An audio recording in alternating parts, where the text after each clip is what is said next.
Moving walls, Mark Stiving.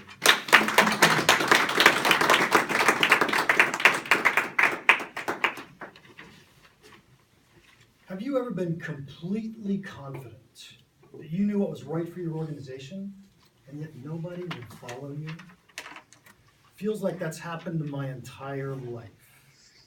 Would it surprise you, though, to know that there's a solution to this problem? Come back with me.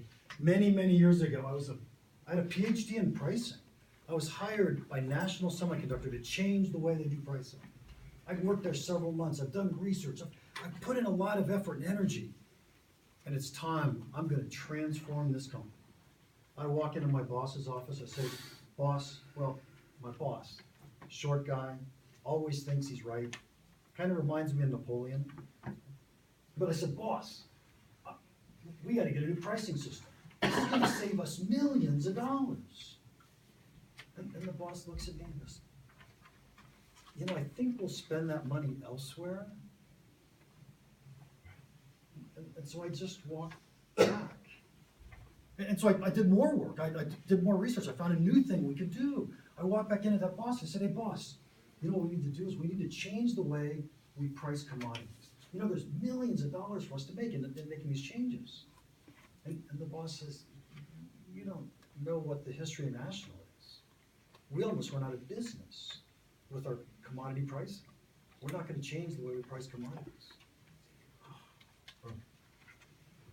So I took another shot. I went back. I did a whole bunch of work. I came back in. Boss, I got it. The way we renegotiate contracts, lots of money there. There's so much money we leave on the table. He just looked at me and said, no.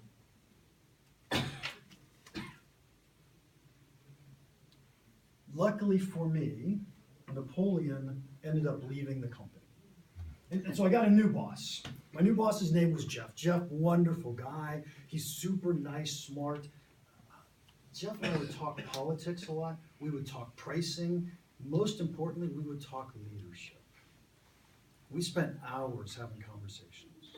And one day we were having a conversation and he said to me, Mark, you know you failed. I said, what do you mean I failed?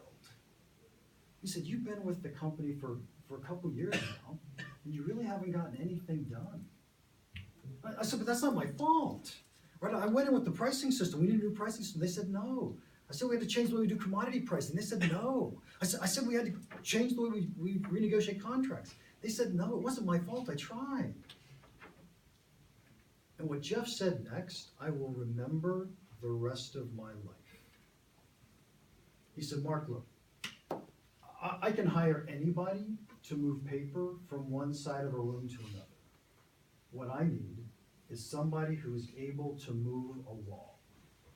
If you want to make an impact, you have to move walls. I said, but Jeff, what wall would you move with me? And he said, any wall you want. You choose it. I'm going to be right there with you. But let me tell you, if I'm not, for any reason, it's your responsibility. You have to move that wall. So fast forward a couple years, I'm at another company, have a new boss, things are going great, similar job. I go out and I'm doing lots of research. I come back into my boss and I said, boss, you know what we really need is a new quoting system. And he says, wow, that's not a bad idea. But we're going to have to wait at least a year to make that decision. He may as well have said no. And as I started to back out, I remembered the words Jeff said. If you want to make an impact, you have to move walls. So I took another shot. I said, but you realize this is millions of dollars a year. He says, I know, Mark, but we have to wait. But I still didn't quit. As I talked to people in the company, I would mention to them about the new quoting system. I built up a lot of people that supported us. There were some people who didn't support us. We created a saying. It's only $2 million a week. How long would you like to wait? And every time someone would go talk to the CEO, I'd say, remember to mention the new quoting system. Finally, a few months later, the CEO says, I want to have a meeting. I want to learn about this new quoting system. 45 minutes into the meeting, the CEO says, the decision is made. We're going with the recommendation made by Mark. Yes. That was such an awesome feeling. But it wasn't the best feeling I was gonna have in this entire situation. Because if we fast forward a few more months, and I'm in the middle of implementation, things are going really well, but there was a meeting I was in, and this one lady, her name is Christy, she runs customer support, she's brilliant. And we're in this meeting, and her boss looked at her and said, so why are we doing this one thing this way? And she looked at her boss and said, well, because Mark said so. Mark's done the work.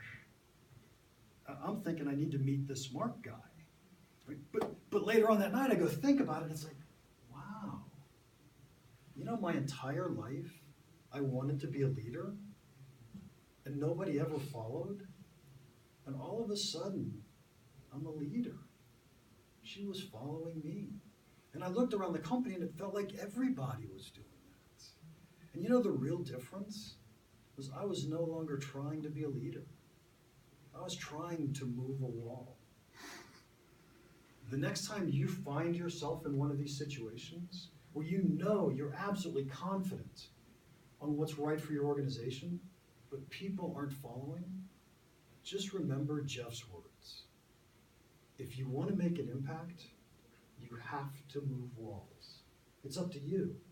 You need to take responsibility. You need to make the difference. Don't give up.